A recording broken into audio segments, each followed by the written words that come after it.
Well, welcome everybody to another version of the FAQs session. This is our second session. Oh, hi, Rabbi Harris. Welcome.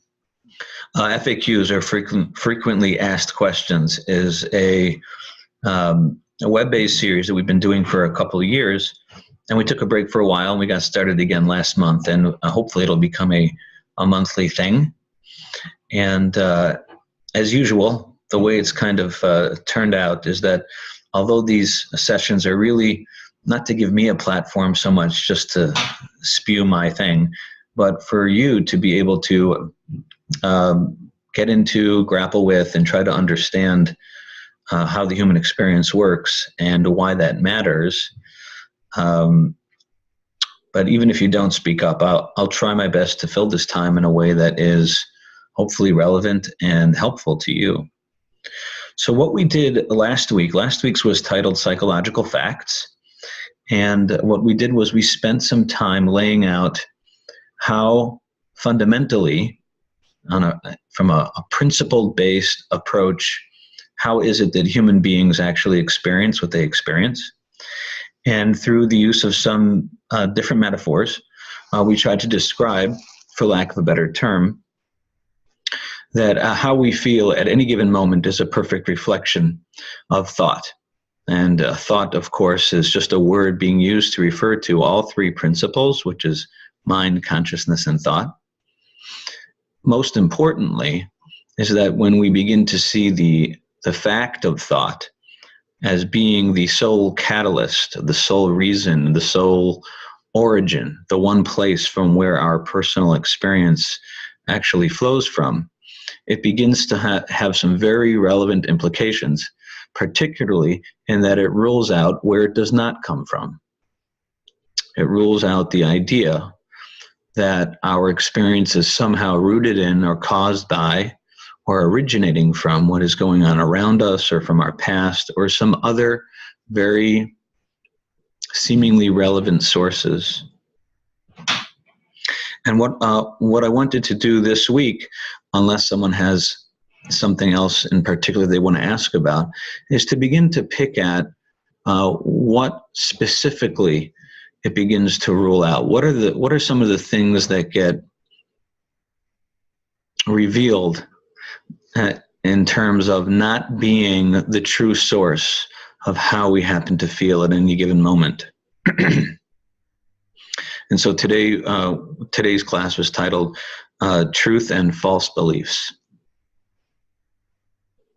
But before we dive into that, I just want to highlight that as much as the only tools we really have in order to talk about the principles or talk about how we work psychologically are words or illustrations, are ways to kind of describe and illustrate for someone else what I can see. Still, ultimately, the only way that you yourself or any one individual can come to some recognition or appreciation or understanding of what's actually true about the human experience requires that person or you to have your own understanding. It requires you to have thought come to you and manifest as clarity about this subject. So there are times that I used to get confused about that. I thought that I was teaching. I thought that these sessions, getting together with people, was an opportunity for me to get this into your head. And as I've gotten repeatedly disappointed, where I spent a good amount of energy and effort in describing and teaching and sharing the principles, and finding that the people who I was talking to didn't necessarily gain too much of a deeper appreciation about it. I used to get very disappointed about that. Frustrated. Maybe I was doing something wrong, and maybe I was. Maybe there's something I can do more. But still, ultimately, the principles will prove themselves to you through insight. And that isn't the job of our discussion here, to prove the principles. I'm assuming, and this is a big assumption, that for those of you who are on this webinar today and interested in learning more about them, that means that on some level you think there's something to learn here, and I'll try my best to describe and share what I know, or put out into the world what I know, but that proving it is not really what we're doing here. We're just trying to talk about it, describe it. And if at the end of the day, at the end of this session, it's not something that you found resonated with you, well, that's fine. I think that that's a very common experience, and that no one thinks, I certainly don't think any less of you or any differently about you just because we see the world differently. But I do want to be very clear about the fact that what we're going to be doing on this calls, on this webinar, is I'm going to be sharing to the best of my ability how I see things. And if it doesn't resonate with you, that's fine. So what are some of the things that the principles, or insightfully seeing the principles, when a person has the experience of realizing the truth about how human beings are experiencing life? What are some of the characteristics that come along with that insight? What are some of the things that it shows a person? What are some of the things that it shows us how it does work? And what are the things that get ruled out? And I wanted to spend a little bit of time of taking a look at those things. And some of this might sound repetitive, but what we're going to be doing is we're going to be going backwards at it, meaning even if you haven't had the insight yet of what is actually creating your experience, one of the ways that we can illustrate or describe what that insight is like is that it simultaneously rules out a lot of the other things that we used to believe were very causal to what we were feeling.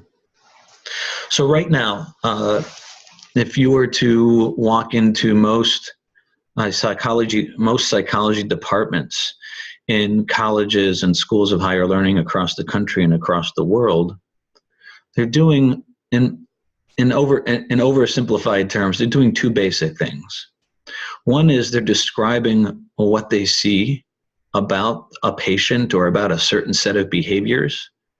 They're looking at people's behavior. They're looking at people's, they're trying to get a handle on people's thoughts. They're trying to examine people's biology, their genetics, their past, the society they live in. They're taking a really good look at what are the facts on the ground for this person. And then once they've gathered all that information, they try to draw a cause and effect. They're trying to investigate and determine, why is it that a particular individual is feeling a particular way.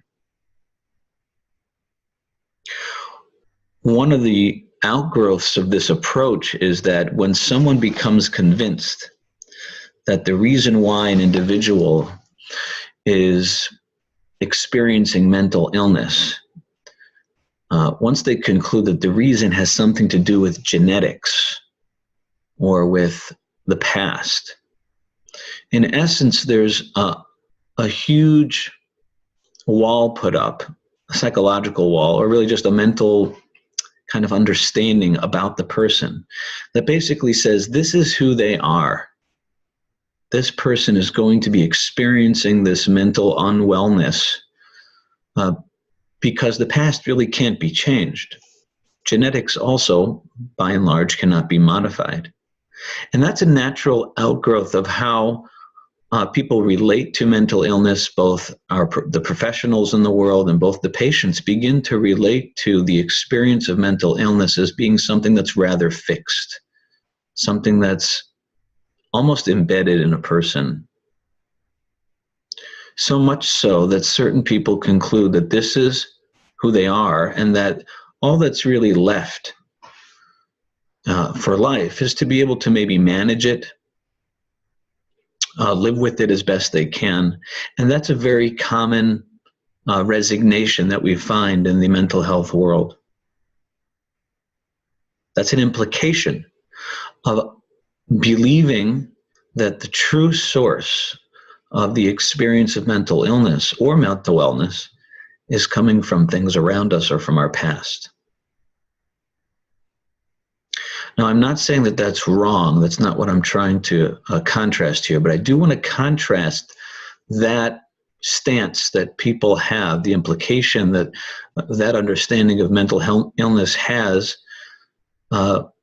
I want to contrast that implication with the implication of what happens when someone begins to understand the true source of the human experience. When someone begins to get a glimpse that all human beings at any given moment are experiencing, or their experience is a perfect reflection of what we refer to as thought in the moment, and that that system is independent of the world around us. One of the things that that implies, if you can see what that means, is that it implies that the person themselves is not their experience. The person themselves, the person or the patient or the individual himself is experiencing a negative, what we would call a negative or a mental illness, but that there is a little tiny distinction in that the experience that we're describing is not part and parcel of the person. It is separate. It is distinct.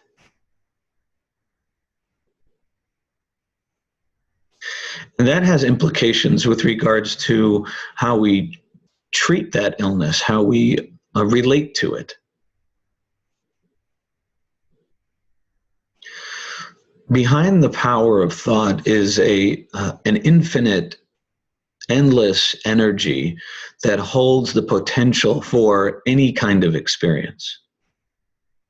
And it's so infinite, it's so unlimited, that the power or the possibility for someone to have a complete shift in experience in the blink of an eye, literally, always remains in place. That possibility never, ever goes away.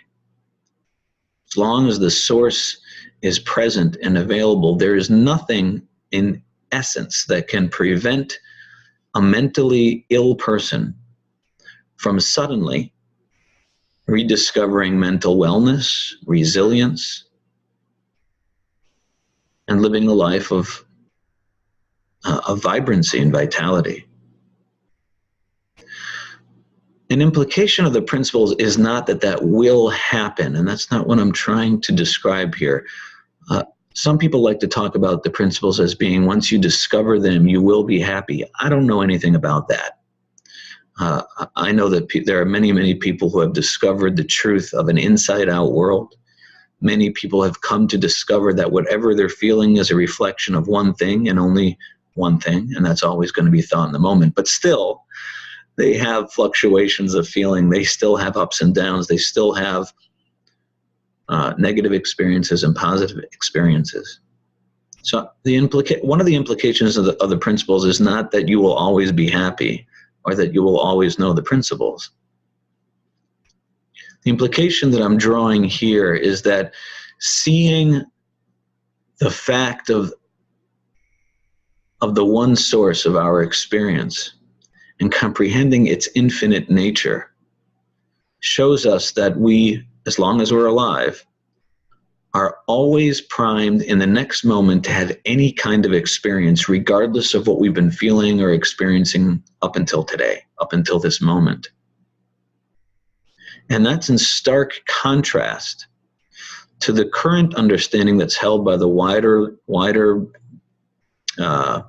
academic world, that no, we can predict, we can largely predict, maybe even specifically predict, that there are people who are so broken that they will always remain so, whereas the current psychological approaches make statements like that. Once someone sees the principles, they won't make statements like that. In fact, one of the freeing things that happens is that we begin to see this very important implication, and that is the future The principles show us that the future, when thinking about the future, when daydreaming about what am I going to be feeling tomorrow, what am I going to be experiencing when my mother-in-law comes again next week, what am I going to be feeling on Purim, what am I going to be feeling on Pesach by the Seder, or any time we begin to kind of contemplate what might I be feeling in the future. When someone learns their principles, they start to see that they just don't know.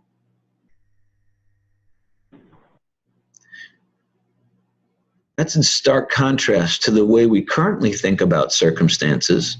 Let's say there are circumstances that we know are coming. We know Purim's coming. We know Shabbos is coming. We know Pesach is coming. Those things are coming. Maybe the mother-in-law for sure is coming. But how we're going to experience that circumstance, most of us, myself included, often have this conclusion. We've already decided. We know what we're going to feel. And in essence, whenever we make the statement of we pretty much know what we're going to feel, and that's the statement of circumstances bring me my feeling. Circumstances are the source of my experience. Learning the principles, seeing the fact of the matter, that circumstances themselves are absolutely neutral in nature. In their essence, all circumstances are neutral. And that the only thing I'm going to be feeling at any moment is my thinking in the moment. That shows us that given a particular future that's coming down the pike, I still will never know ahead of time what I will feel, because the one piece of information that I need in order to predict and know what I'm going to be feeling is not available to me yet. What's that one piece of information? The one piece of information that is always 100% of what I'm going to be feeling in the future is the thinking I'm going to be having in the future. And I never know what that's going to be. There's nothing in the world that can predict what I will be feeling in the future, because there's nothing in the world that can predict what I will be thinking in the future. So one of the most powerful implications of seeing the thought-feeling connection, of seeing that I'm always within the feeling of my own thinking, is that the future becomes a big unknown. Now, granted, for some people that might be a bit unsettling. People like to know the future. They like to predict the future. And I'm not sure how to describe it, but really what, in a certain sense, it's actually quite freeing. It's freeing in the sense that we're being moved from relating to a particular circumstance that's going to be happening tomorrow and feeling like we've resigned ourselves to having a particularly negative feeling, or maybe even a particularly positive feeling. I know who's coming tomorrow and that's going to make me feel great. It frees us up to stay open to the idea that not only can I feel positive about it, even though I felt negative the last 100 times, but it also frees us up that I can possibly feel incredibly more good. That's not good English. I can feel even deeper feelings and enjoy something even more deeply than ever before, even though it looks like there's some sort of a limit that's available to me in the feeling department, given a certain set of circumstances. The principles show us that there's always deeper, there's always more.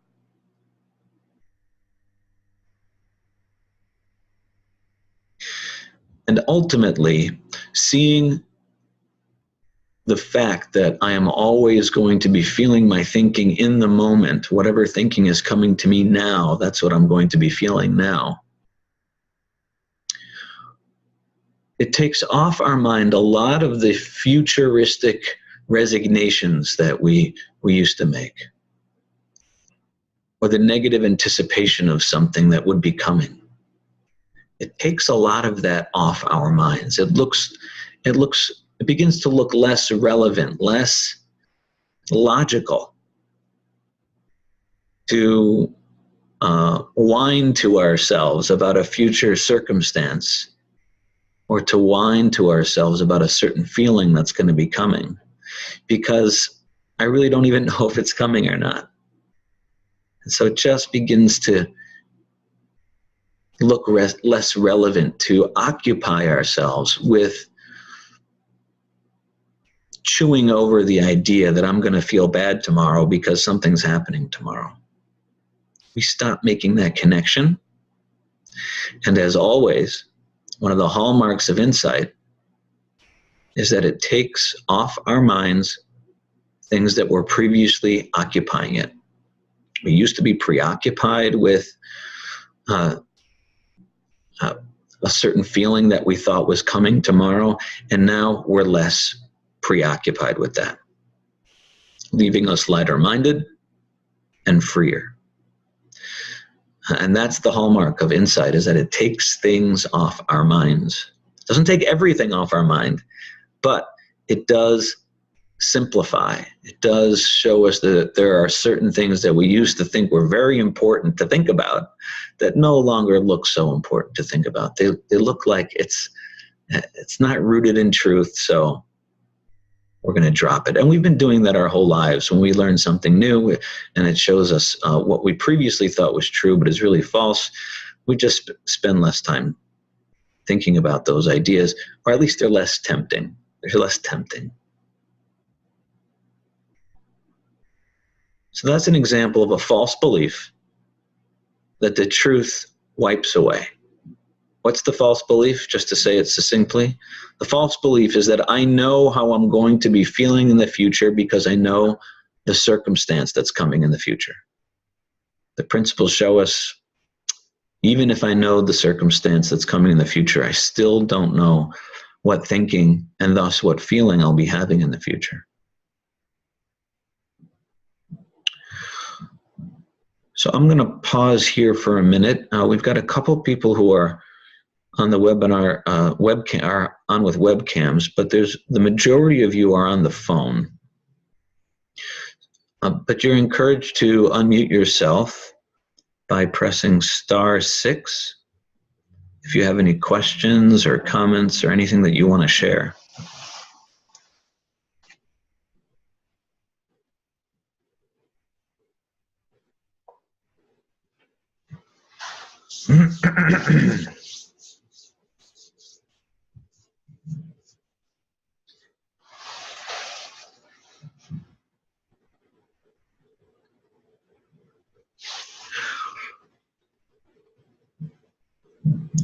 Just in case people are having trouble, I'm going to unmute everybody.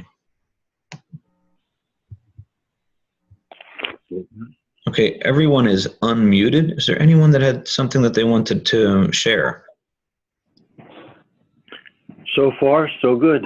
Okay, great. That's perfect. I like those comments too.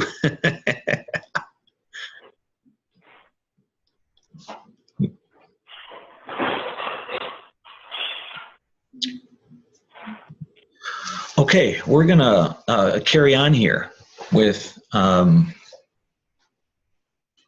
gonna try to find some other false beliefs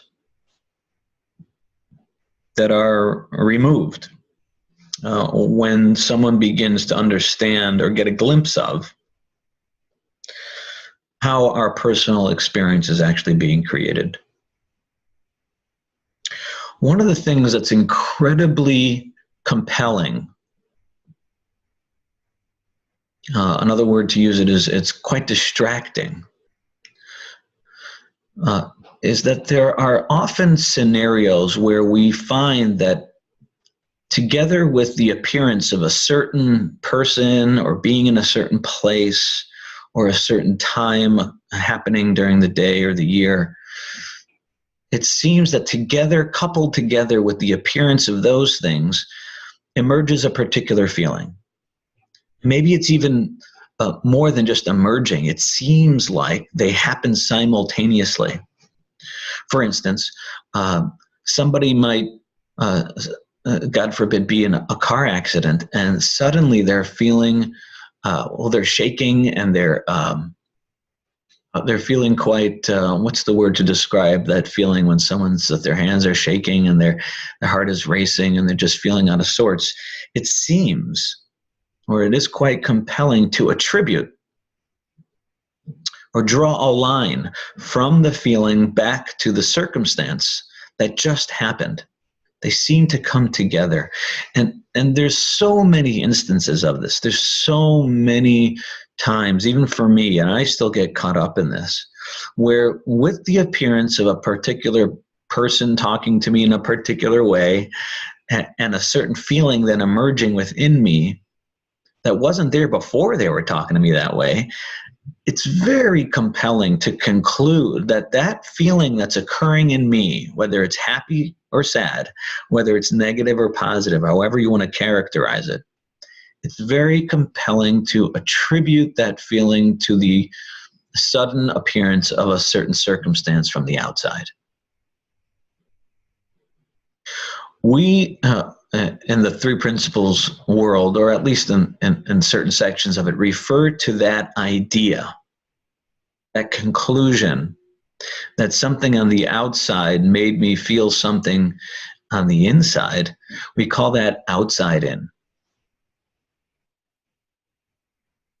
And we call that the outside in idea because it is just an idea.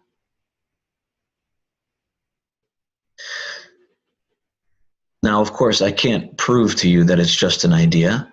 Some people will be very adamant about the fact that the way they feel has everything to do with their circumstances and what's going on around them. And that they'll show you a study, they'll show me a study that 98% of the time, maybe even 100% of the time, when a certain occurrence happens in the world, they have a particular feeling. And so I don't blame anybody who concludes that their feeling is somehow tethered to and caused by what's going on the outside. There are many illusions in the world. We actually love, we find ourselves being entertained by illusionists. We'll watch someone do a magic trick and they seem to pull a bunny out of a hat, or they make a deck of cards that they were a second ago put in a volunteer's pocket is suddenly in someone else's purse across the audience, and it wows us because we know it's an illusion. That's why it's entertaining. We just don't know how they did it. And those are fun to watch. Those illusions are fun. The most powerful illusions, or the best illusionists, will never reveal their secret, because when they reveal their secret, the gig is up. It's not nearly as entertaining when you know what they're doing. So once you learn how a particular trick is done and then you go and you watch them do the trick, it doesn't hold the same entertainment factor. It doesn't hold the same wow experience. And I was wondering, what would be the best illusion ever? What would be the best illusion that was ever done? And I concluded that the best illusion would be an illusion that was such a good illusion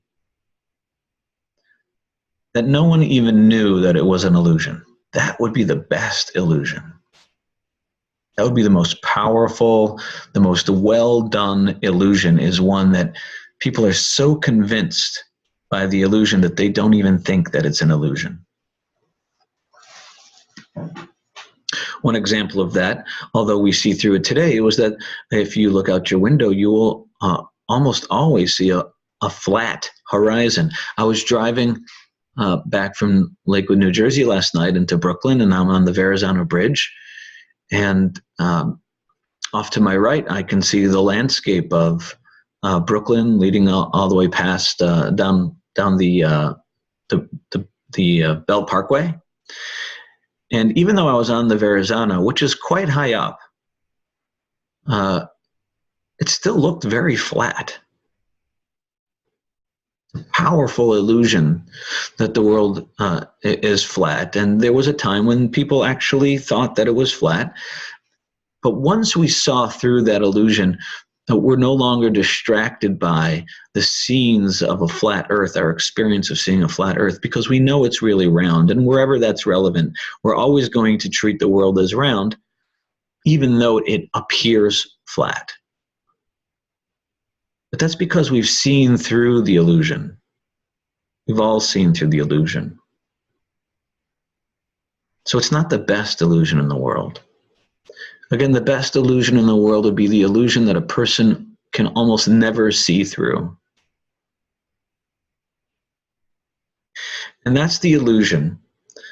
I think the best illusion in the whole world is an illusion that God created. And that's the illusion that allows us to compellingly believe that our experience in the moment, our feelings, our emotions, our knowledge, our ability to see and hear, the experiences that we have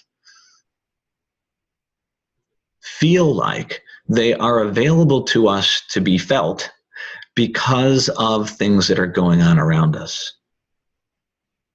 It's a very powerful illusion, because all we get to see, in essence, is the feeling, and we get to see fluctuations in our feeling, and we get to see fluctuations in our environment.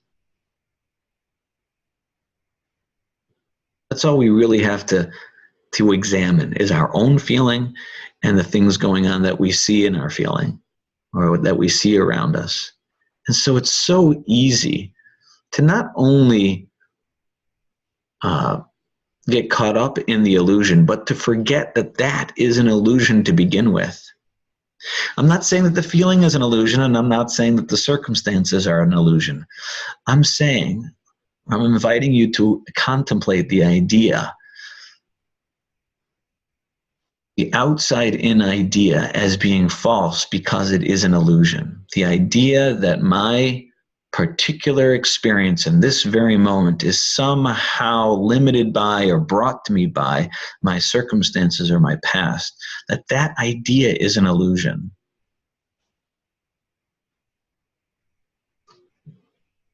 It's the best illusion, I think, that ever existed.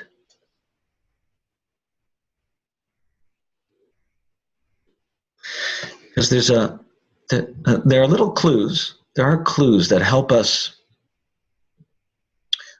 wonder if there's a deeper order going on.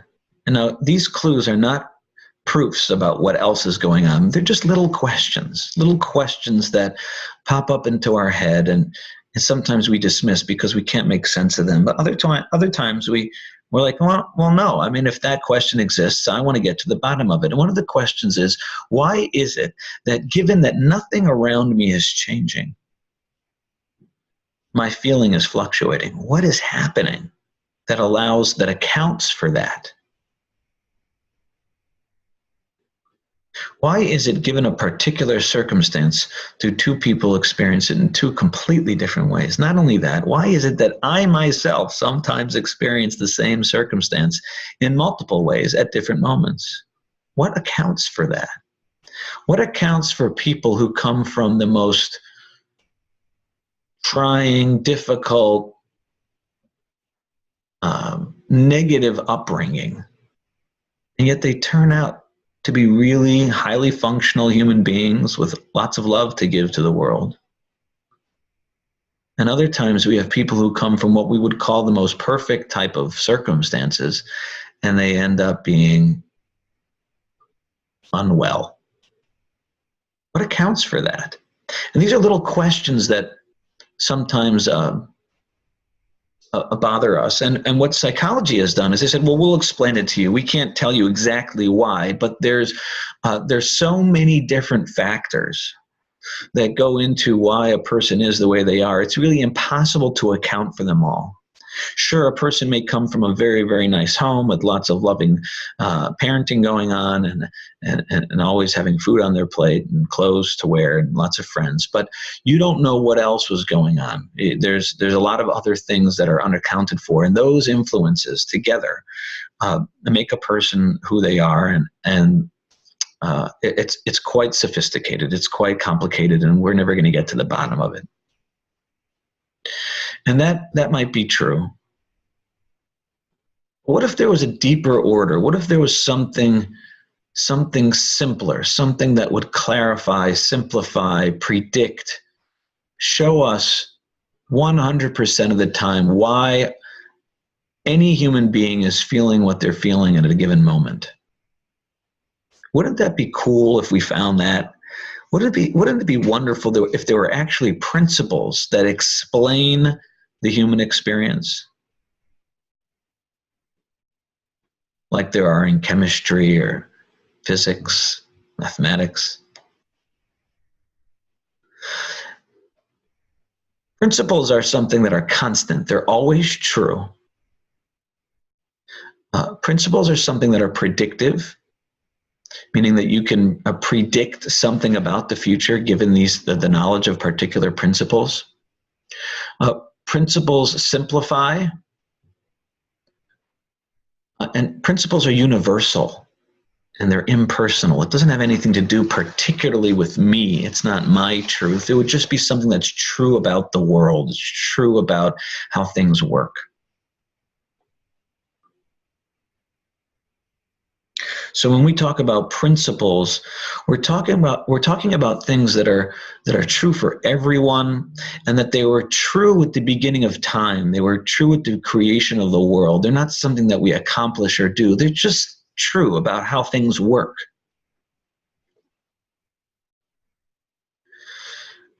These three principles, the principle of mind, which is the energy of all things, whether in form or formless, and the principle of thought, which takes that energy and turns it into the experience that's available to us, and the principle of consciousness, which allows us to experience that thought which has been given to us. Those are the basic principles that explain every moment of every life that has ever been had in this universe from the beginning of time until the end. It's not an achievement or an accomplishment. It's just how something actually works. And it reveals a false belief that we carry around with us because we have a question. We have a question, why am I feeling this way? And because we don't know the answer, we begin to contemplate all the different things that we can see in this world as being possible causes, and we become preoccupied with that endeavor.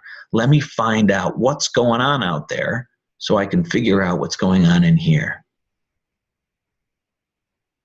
Because I know it's coming from somewhere out there. Something else in this world is making me feel what I'm feeling right now. And that something else might be inside my own body or my own biology or chemistry or genetics, but it's something. Something down here is doing it. I just got to find it. And even though we're not really sure, often after our investigations, we become convinced that there are a certain set of things that are the true culprits.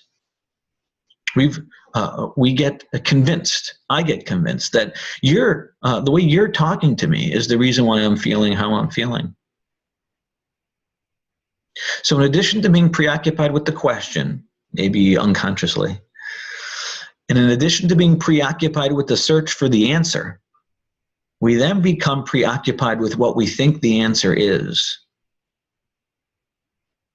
As you can see, we're already very preoccupied.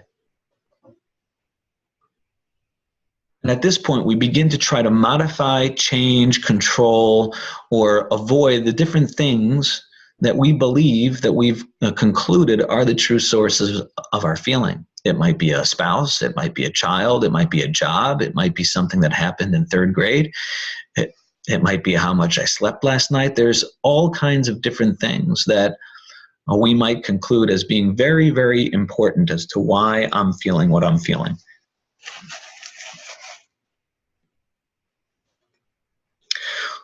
Insightfully seeing the principles and recognizing that we are always living within a particular conscious state that is independent of the world around us and that flows through us, and we bring that to the world, or we see the world through a particular conscious state.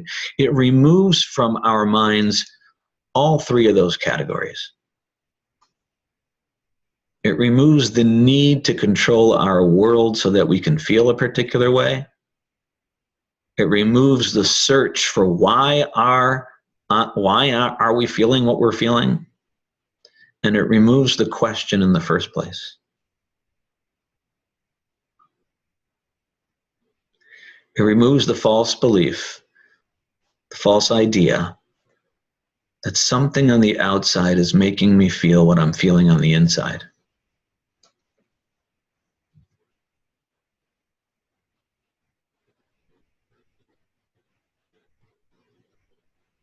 I'm just playing through my mind the idea that some of you or some people in the past, maybe none of you, but in the past, there have been people who have heard what I'm trying to describe now and have asked the following question. Well, if so, Zvi, why do we do anything at all? Why are we, wouldn't this lead someone to becoming quite complacent?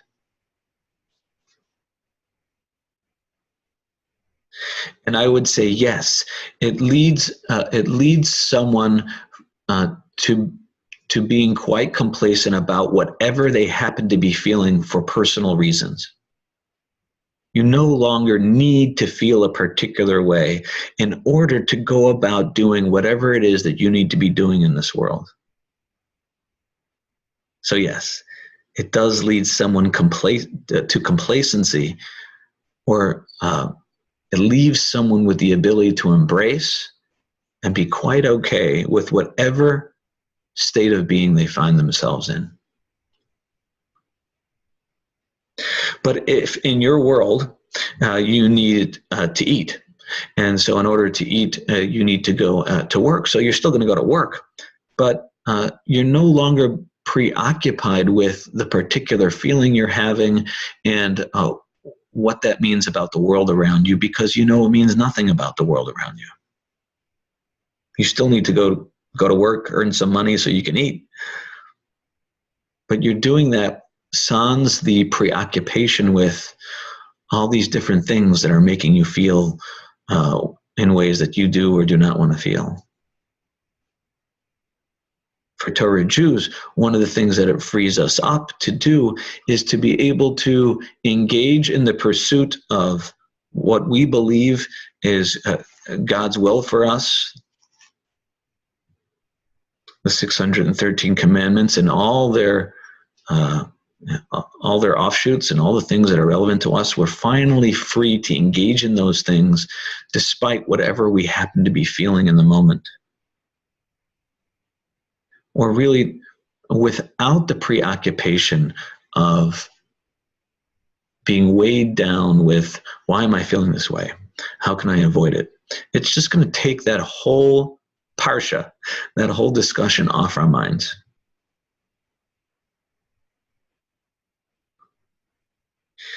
And one other thing that I just like to bring up is that some people like to ask about this. Well, aren't there certain Torah opportunities or commandments, for lack of a better word, that we are charged with feeling a particular feeling? Aren't we commanded to feel a particular way?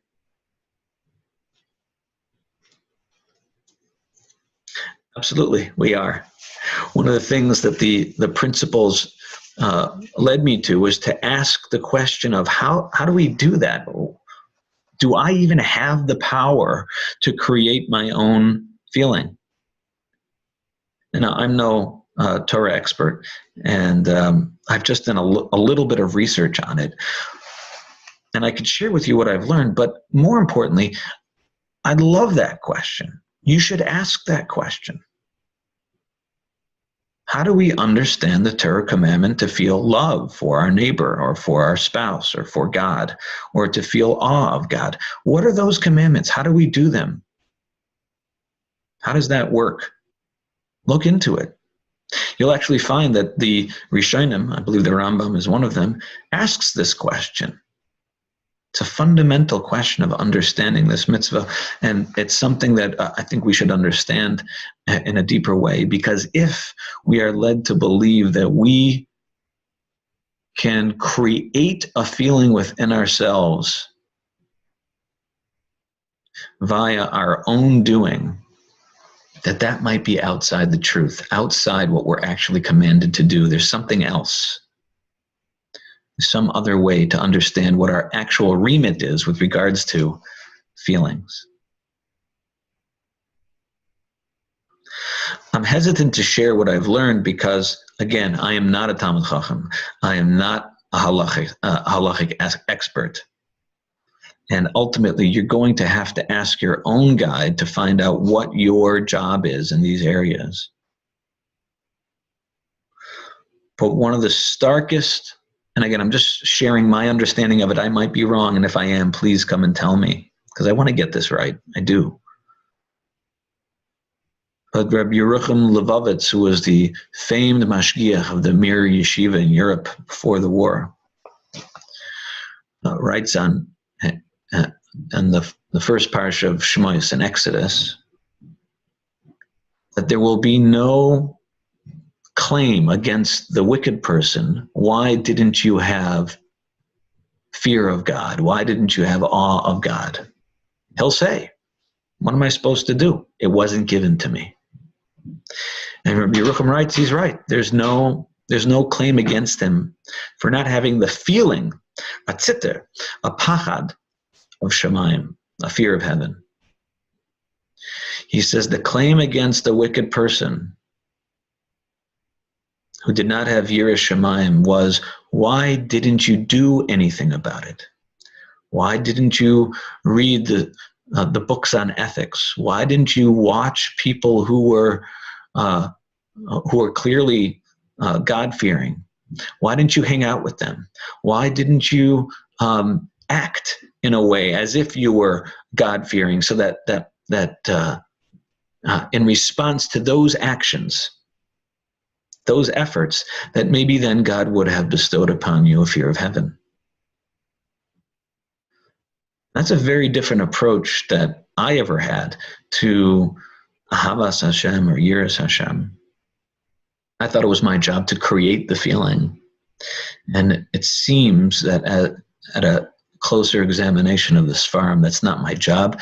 My job is to pursue it through where I focus my mind, how I talk, and actions that I take, and where I put myself.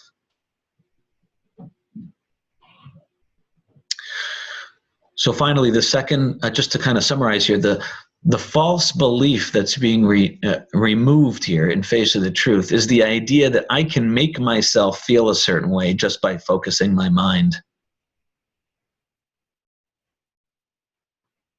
The principles show us that isn't quite true. In fact, it's not true at all. 100% of our experience in the moment flows from the divine into our experience, and that given whatever stage that we find ourselves in as a result, we'll have a set of things that we're required to do or to think or to say, but that the feeling itself is not fashioned due to our own willpower or our own efforts. So I'm going to pause again here, and I'm going to unmute everybody. Give you all a chance to respond.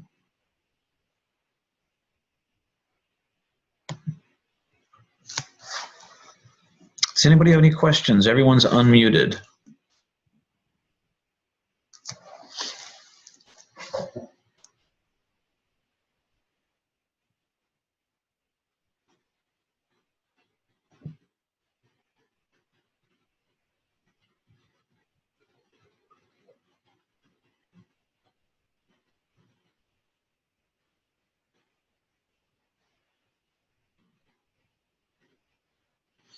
If you have something, you can assume that you're first in line.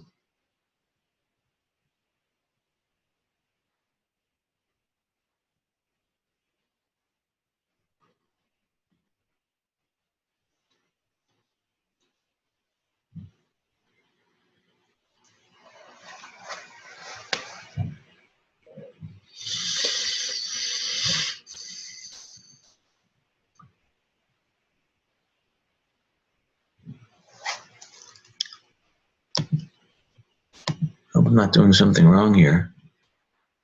Okay, so everyone's still unmuted, but basically I'm going to wrap up here. unless somebody has something else that they want to say. What I hoped what today's session highlighted was that learning the principles is something that is it's a package deal. Having a moment of insight into the true nature of how we experience life has implications. It shows us other things about life that are also true. It takes off our minds what isn't true. It's not a technique or something to apply or to do. The principles are just true. We didn't really understand them before. I certainly didn't. I thought before I learned the principles that my circumstances or my past or my efforts did have power to create a particular experience within me.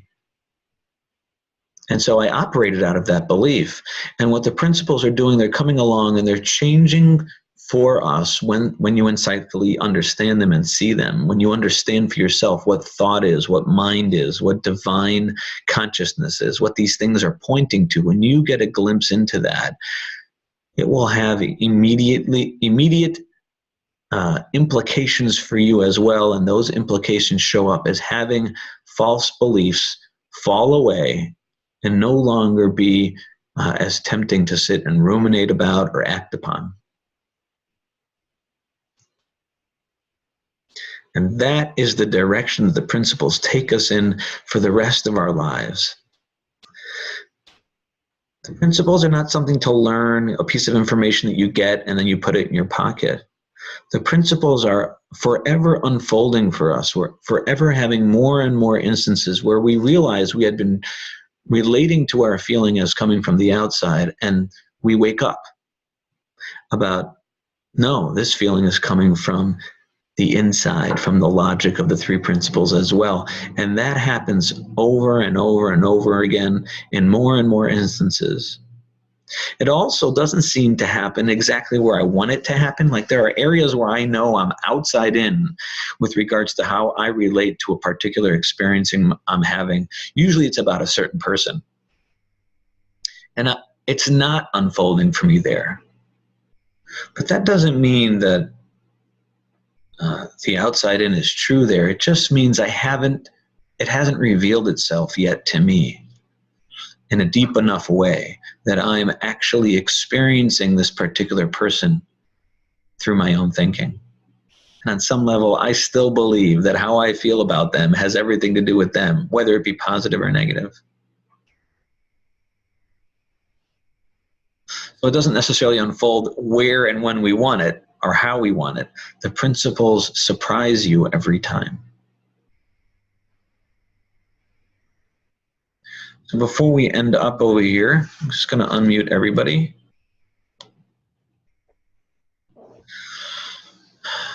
One more chance for anyone who wants to say anything, share anything, positive or negative. It's all taken. It's all welcome.